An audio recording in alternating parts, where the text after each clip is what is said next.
हालांकि एक और तस्वीर हमने यहां पर पुनीत देखी थी थोड़ी देर पहले कि किस तरीके से राहत और बचाव कार्य के साथ साथ जितनी भी एम्बुलेंसेस थी वो भी ज्यादातर इलाकों में फंसी हुई हैं। इसके बारे में क्या जानकारी, क्या कोई ऑल्टरनेट रूट जिसके जरिए ये इस जगह तक पहुंच पाए?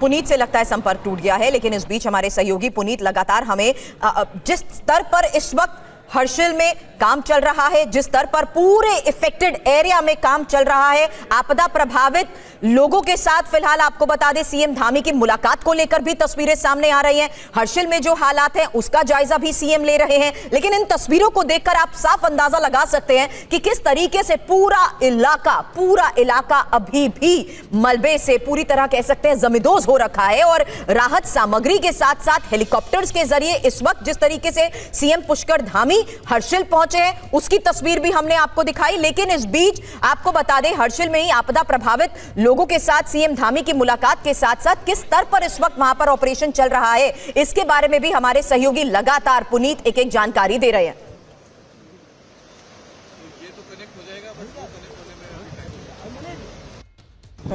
तो धराली से ही लगातार तस्वीरें भी हम आपको दिखा रहे हैं और धराली में ही राहत का काम किस स्तर पर चल रहा है इसके बारे में भी सीएम को एक एक जानकारी इस वक्त दी जा रही है। पुष्कर सिंह धामी के साथ मौजूद तमाम टीम्स और किस तरीके से रेस्क्यू ऑपरेशन में वो जुटी हुई है। फिलहाल ये भी समझ आ रहा है कि जिन लोगों के साथ उनकी मुलाकात हो रही है पहले इलाके की क्या हालात थे, कैसे वाली नजर आती थी, वो उनको दिखा रहे हैं मोबाइल पर। और साथ ही कुछ लोगों ने जो मोबाइल में उस वक्त की तस्वीरें कैद की हैं उसके बारे में भी उन्हें बताया जा रहा है कि आखिर किस तरीके से फ्लैश फ्लड आने के बाद ये पूरा इलाका अभी भी मलबे से ढका हुआ है। हालांकि जेसीबी के जरिए किस तरीके से बड़े बड़े पत्थरों को हटाने की कोशिश की जा रही है आप देख सकते हैं। महिलाएं यहां पर नजर आ रही हैं, गोद में उनके छोटे छोटे बच्चे हैं, ऐसे में उनके रहने की व्यवस्था क्या है, किस तरीके से उन्हें सुरक्षित स्थानों तक पहुंचाया जा रहा है, उस वक्त की स्थिति कैसी थी, कैसा मंजर था, इस बारे में भी एक एक जानकारी बातचीत के जरिए सीएम के सामने वो रख रहे हैं। और राहत सामग्री के साथ क्योंकि अभी हेलीकॉप्टर से थोड़ी देर पहले ही सीएम धामी यहां पर पहुंचे हैं, जाहिर सी बात है जो टीम्स इस वक्त रेस्क्यू ऑपरेशन में जुटी हुई हैं और जो प्रशासन की तरफ से व्यवस्थाएं की जा रही हैं, प्राथमिकता यही है कि लोगों को भी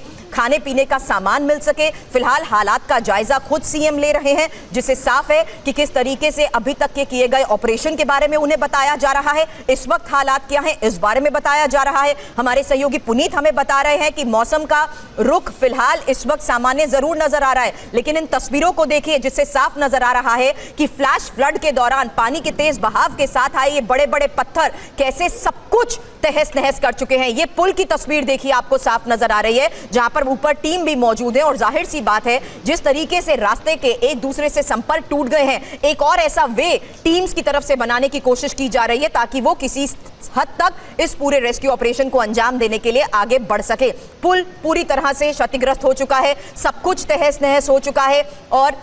ये बिल्डिंग्स जो तस्वीरें हमने कल इस वक्त आपको ही दिखाई थी कि कैसे पानी के इस तेज बहाव के साथ साथ सब कुछ बह गया था, आज देखिए यहां पर पानी तो नजर नहीं आ रहा लेकिन बड़े बड़े पत्थर और साथ ही मलबा साफ नजर आ रहा है। और आपको बता दें एक्सपर्ट्स भी ये मानते हैं फ्लैश फ्लड की गति लगभग 43 किलोमीटर प्रति घंटे थी जो 2013 के केदारनाथ आपदा के दौरान सैलाब के ही बराबर थी। यानी सब कुछ जिस तेजी के साथ आया 30 से 35